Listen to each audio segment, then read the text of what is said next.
Hey everybody, Brandon here, also known as Cactus Juice in the Steam community, and in this video tutorial I'm going to teach you how to properly decorate your route.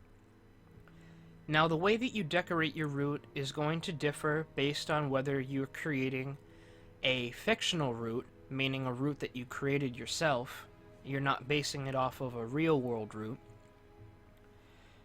versus whether you're making a recreation of a real world route, like I'm doing with the New Haven to Boston section of the Northeast Corridor.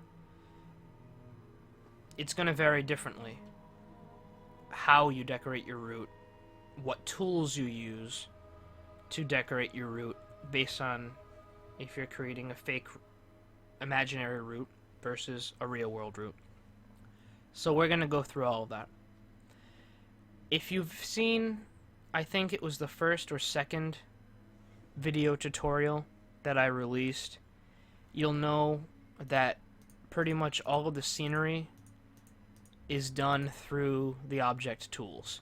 And now each object tool is organized into categories, like houses, industrial buildings, scenery, stations, people, signals, clutter, bridges, sounds, miscellaneous. Okay? So, based on which DLC, downloadable content, you import into your route will reflect which object tools you can use in your route. You should already know this. Okay? So now let's place a random object. We got this house, okay? And now once you place this house, you'll left click it, and you see this tool pop up in the center of the object. The blue one represents up and down, the y-axis. And the z and x axes work by moving it left to right in one direction, and then left to right in the opposite direction. Okay, that's how 3 dimensions work. X, Y, Z, those are your 3 dimensions. If you're like me and you want more control over how you can manipulate this object, and you edited routes in Train Sim 2014 or earlier, you'll want to go down here to the very bottom and select this legacy gizmo. And what this does is, in addition to Y, X, and Z axis, you can also rotate it on the fly in that direction, horizontally. You can rotate it vertically, or you can click on that yellow ball in the center and do both at the same time. Alright? So you have a lot more control.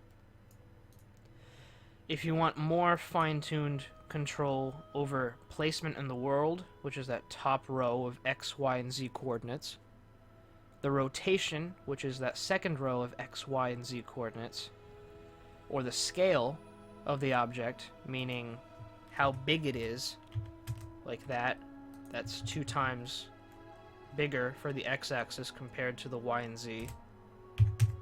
Things like that, that's the scale. As your 3rd row. Your 4th row is the elevation above ground level. Now this right here at the ground is ground level. So as you can see right here, it's 0.588, and I think the unit they're trying to represent in this is meters.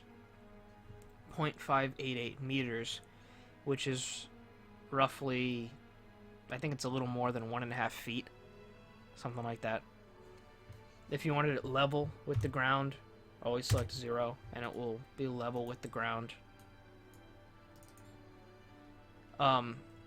This next section is the detail level. I think it's a variable that goes from 1 to 10, and I think that this directly correlates with the scenery detail option in your graphics options for the game.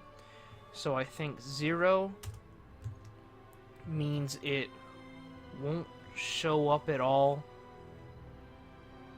Actually, no, 0 might mean it shows up all the time. Whatever. I haven't really experimented with it, but I know that the values go from 0 to 10. Okay? And this bottom thing is just telling you which script this object is referencing to in order to get its behavior. Now this object just sits here, it doesn't do anything, so it's irrelevant. Same thing goes for those. Same thing goes for any scenery you place, blah blah blah. It's got the same type of manipulation ability. But what's really cool are asset blocks. Let's say you wanted to create a big forest, and you don't want to go placing... Here, let me find some trees. Trees all over the place to create your own forest. You just want a big forest to be created and generated instantly. In the scenery section, click on asset block, left click, and then double click in the area of the asset block. And there are a bunch of options. This first section, X and Y, is its position in the world. The second section is its dimensions. Right now it's 100 meters by 100 meters. You can go up to 1,000, I believe, if you wanted really big. Like that. This third area is the density, like how dense the objects that you place in here are. So if you put 1,000, it's obviously going to be a lot less dense than if you did 100,000. See how much more dense that is? So let's just change it back to its default, which is 10,000. The scale, I think that's how big each object is in relation to its default size. So right now 0.0 represents default size. If you did 1, I think it multiplies the size by 1. Let's do 15, and you'll really see how big they become. Alright, and I think that's just how tall it is, not necessarily how wide they are. And you'll also notice that it made some of them really tall, some of them stayed the same, some of them only went up a little bit. It generates a lot of variation, so you can be very versatile with how random it is. I'll change it back to 0. This next section, what is that? Rotation. Whether each object is randomly rotated at a different angle. You'll notice if you look down, some are at that angle, some are at a different angle. If I uncheck that, everything is at the same angle. Okay? Again, if you want more randomness, do that. Now, this next section is where you select your first asset. Right now, it's the Academy sign, as you can see. If you wanted a big thing full of trees, let me find a nice tree. Oh, cypress trees are really nice. So we have a whole forest full of cypress trees. If we wanted a really shallow forest, not many trees, put a lower density. If we want a higher one, like 100,000, this is going to be ridiculous, by the way. Look at that. My frames per second went down to 18. Let's go back to 10,000. And now my frames are back up to 130. Wow, okay. So if performance for your subscribers is a concern, you might want to cut down this density. Scale. Now, if you wanted some of these trees to have a little variation in how tall they are, like shown before, you could do that, and some are peak up a little higher than others. That might be a little bit more realistic for you. Now, this is really powerful. You can select a second asset to be joined in the same asset block with the cypress trees. So let's say you wanted to mix cypress and ash trees together. But that looks kind of messy. Let's cut it down to like 5,000 density. And that looks alright. That looks like a pretty cool forest. It's mixing some different types of trees together.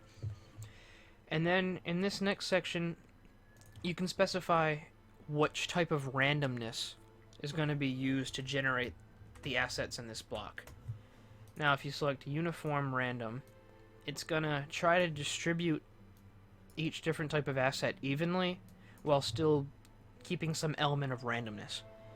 If you select Random, it's going to be truly randomized. You see, if I go to select Random again, it will be something totally different. So it's just going to randomize everything no matter how ugly it's going to be. or unorganized. And then you have angular random. Now, I'm not entirely sure the algorithm for how this is generated, but you can see that at the very center, you have a huge cluster of things, and then as it spans out to the very edge, it becomes less dense. Okay, so let's go back to uniform random. And then the slider bar at the very bottom, if you slide it all the way to the left, you'll just have the second asset in the block. If you slide it all the way to the right, you'll just have the first asset in the block. So when you have it right in the middle, it has an even distribution of the first asset and the second asset. It'll be split half and half. Okay? So if you wanted to have more cypress and less ash, slide it over to the right. And same thing vice versa. Okay? So that's how asset blocks work, and they're very, very powerful. And it's not just restricted to foliage. You can use any object. Houses, I think, barrels, stuff like that. Anything can be thrown into an asset block. It's pretty cool. This is all pretty self-explanatory. They're just other objects. Cars, other objects. Sounds. So, you decorated your route, now you want to add some sound to it. Let's say it's in a, I don't know, suburban or mountain, scrubland, whatever type area. They're all named appropriately, so you know what you're getting. Desert will give you desert sounds. A rail yard will give you sounds for a rail yard. Waves will give you some coastal sounds, like if you're near an ocean. Mountains, I don't know what kind of sounds mountains generate. Maybe like the wind and the snow blowing over the mountains, something like that. Industrial, city type sounds, cars, horns beeping on cars, stuff like that. So you can add sounds. Bird song, if you're making a nice peaceful route, you can have some birds singing. There's a bunch of sounds you can import. These are just other objects, like bridges. You can import different types of bridges and bridge structures. Miscellaneous clutter, like if you wanted to throw a random junkyard and a baseball diamond. Cargo containers. There's a bunch of stuff you can throw in your route to decorate it, and you know how to manipulate it already. I already taught you. Another big part to decorating your route is manipulating the terrain. Now, if you've seen my previous tutorials, you'll know how to manipulate the terrain. But if you're creating a fictional route, you'll want to know how to generate distant terrain. Now, I gotta figure out which one it is. This crashed my route. This crashed my game, excuse me, last time. So I'm not gonna attempt it again, but in your terrain tools, the painting tools, if you select generate distant terrain and then hit generate, it'll just go crazy and start raising mountains and valleys and all this crazy stuff, so you can have all this pre-built terrain to just go crazy on and lay track and put trees up in lakes and rivers and stuff. So that's a huge asset for anybody creating a fictional route. If you didn't want to do it on such a grand scale, you could use the noise tool. And now if you manipulate a bunch of the options down here in the lower left with the noise tool, here, let me do it at a big scale. Let's do, I don't know, 500. Look, and I left click and I hold the left mouse button on the terrain. It's gonna start randomly doing stuff to the terrain now. It's just raised some of it, lowered some of it. Let's go through some of these other options. Brush fall off. You don't have to worry about that one too much. This is the strength. That means how quickly it'll do what it's gonna do as you hold down the left mouse button. If you use a lower value, it'll be less aggressive. Like you'll see now, it goes a lot slower when I set it to 10, as compared to where if I set it to 100, it'll go really fast and it will be really aggressive. See that? This other option down here is the speed. It's kind of goes hand in hand with the strength. I think you can set it to 1 and it'll just be really fast, and you can just hover over something and it will just instantly do it for you. Frequency. I think this is more of a randomization type thing. A low frequency, I think, will do it only for... It'll keep things really close, so you have all these really close hills. A higher value will do it more spread out. So this is really dense, and higher values will be more spread out. So I think that was 0.01. Let's do something like 0.2. Wow. Look at that. That's crazy. Looks like hair. 0.2. 0.5. 0.5 flattens it out. See, now that's weird. You'll have to tame this tool. You'll have to figure out what it does. The default's 0.01. Let's try 0.1. See what 0.1 does. Wow, that's spiky. So smaller values might mean that it's smoother. Like that. 0.001. Oh. Wow. Yeah, you're gonna really have to figure out how to use this tool, because that threw me for a little loop. And then the very bottom one is the height level. You can check it or uncheck it, and it will, based on this, the higher values will make it higher, like 50. Obviously raises everything up to 50 units, 50 meters. So let's change that back to 0.01 or 0.0. Whoa, anything higher than 0.02? 0.02 is okay. 0.01 is the default. So now it's making the mountains higher with that higher height value. If I did something like 500, oh god. Look, holy crap. It raises it up to that height, and then it does its randomization, okay?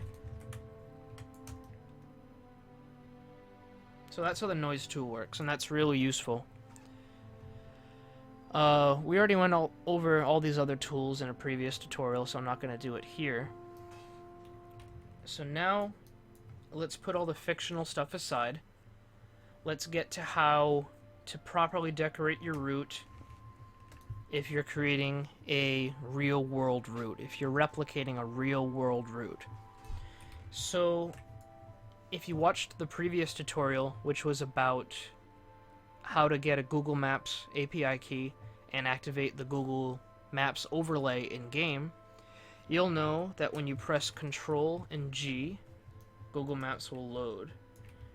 Now I need to go to an area where they have imagery. So let me import... I thought I did import that. One second.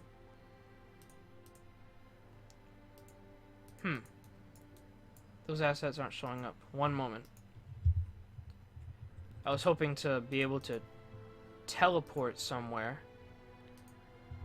because when you import a DLC, it imports the route markers for that route, so if you're editing, you can teleport to all the random places instantly. Sorry about that. So let's see. Alright, here we go. So let's go to somewhere nice, like, I don't know, Exeter, Rhode Island. Okay, this is kind of where I'm from, and this is in my route too. So as I said, Control G opens up the Google Maps overlay, and if you watched the last tutorial, you know how to configure it. And it's just a very basic static map overlay that'll show you where things are in the real world, so you know where to place your objects for your route.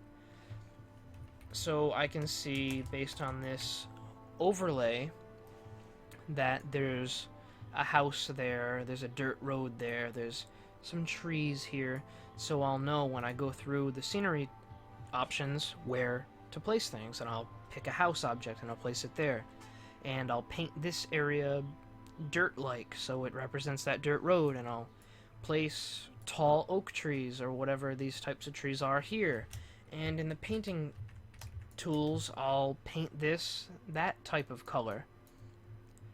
So it just gives you a hand on where to place things based on where they are in the real world. Now, when you get to the point of decoration where I'm at in my route for a place like Boston, I've been decorating this area a lot recently. Boston Back Bay. Wow, what is up with that? Oh, okay. That's just the sound thing. Let me get rid of that. Like Boston Back Bay, using the overlay isn't enough because you can't tell the height of certain things just by looking at the overlay. You can't tell how high that bridge is above that road, or you can't tell how tall that building is, or how tall this building is, or whatever. You don't have a sense of height. It's just an overlay. It's just flat. It just tells you where things are, not the scale of things. So for that, you have a couple of options. Now, I'm going to minimize out of game really quick. First thing I'm going to do is I'm going to open up Google Earth. So let me show you Google Earth. Alright, so I think you can see Google Earth now. Google Earth, if you don't have it, is a very, very valuable program.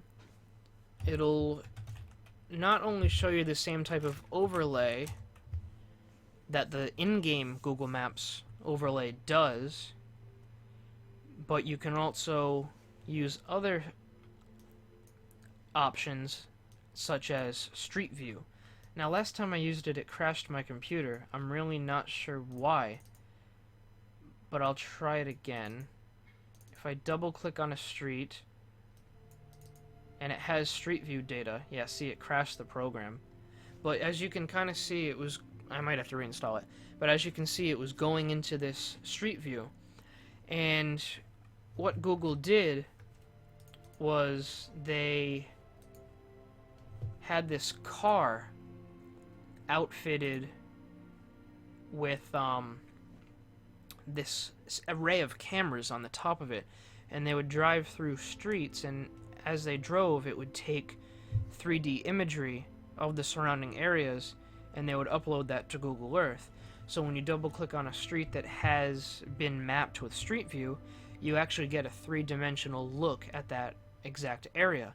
So if you have a area that you want to decorate accurately and it has Street View data, open up Google Earth, double click on that street, look at the 3D imagery, and create your route based on that.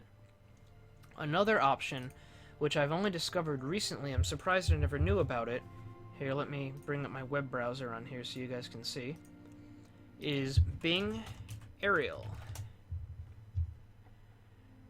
One moment. Bing... Oh, not Big. Bing. Bing Aerial. Bing is that Microsoft search engine.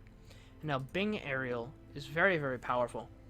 So let's say I wanted to... let's just go back to Boston Back Bay. So type in Boston Back Bay, press enter. It'll go to the Boston Back Bay area. Now, in the top row, I select the drop-down, select Bird's Eye, and it will load a bird's eye view. If I wanted to remove those labels, just uncheck Show Labels. And now it shows you the buildings. And you can get a feel for the height of these buildings, too. So let me find Boston Back Bay. Alright, here we go. So this is the Back Bay area, Back Bay Station right here. You can change the angle, and then you can really get a feel for how tall things are, where to accurately place objects. So you can even see the subway down there, the orange line. So yeah, that's another very powerful resource that you can use when decorating your route. I primarily use Google Earth with Street View when it's not crashing. I still need to fix that. And then I use this too to get a feel for the height of certain things in relation to other objects, so I know how to accurately get the height on buildings. And if something was obscure when looking at it from above on the Google Maps overlay in game, this kind of gives you a side view so you can see exactly what kind of object it is. Like when I was laying this area, that wall, I was looking from above and it just looked weird and I didn't know exactly what I was looking at. So I opened up the Bing aerial view and it showed me exactly what I was looking at, what I was supposed to see. So then I knew what to put in game. Okay? And you could also see that the terrain goes down as that subway line goes underground. It gives you a whole different perspective so you can more accurately decorate your route. Oh, the game crashed. Isn't that wonderful? This game is so bad. But I was pretty much bringing the tutorial to a close. Anyway, now you know how to place objects, manipulate the objects, how to use asset blocks to your advantage, how to automatically generate distant terrain, how to create other types of random terrain, how to lay scenery, and then if you're making a real world route, which resources, whether it be the Google Maps overlay, Google Earth, Google Street View, or Bing Aerial, or all four, like I do, how to use those to more accurately place terrain and objects and just create an awesome route.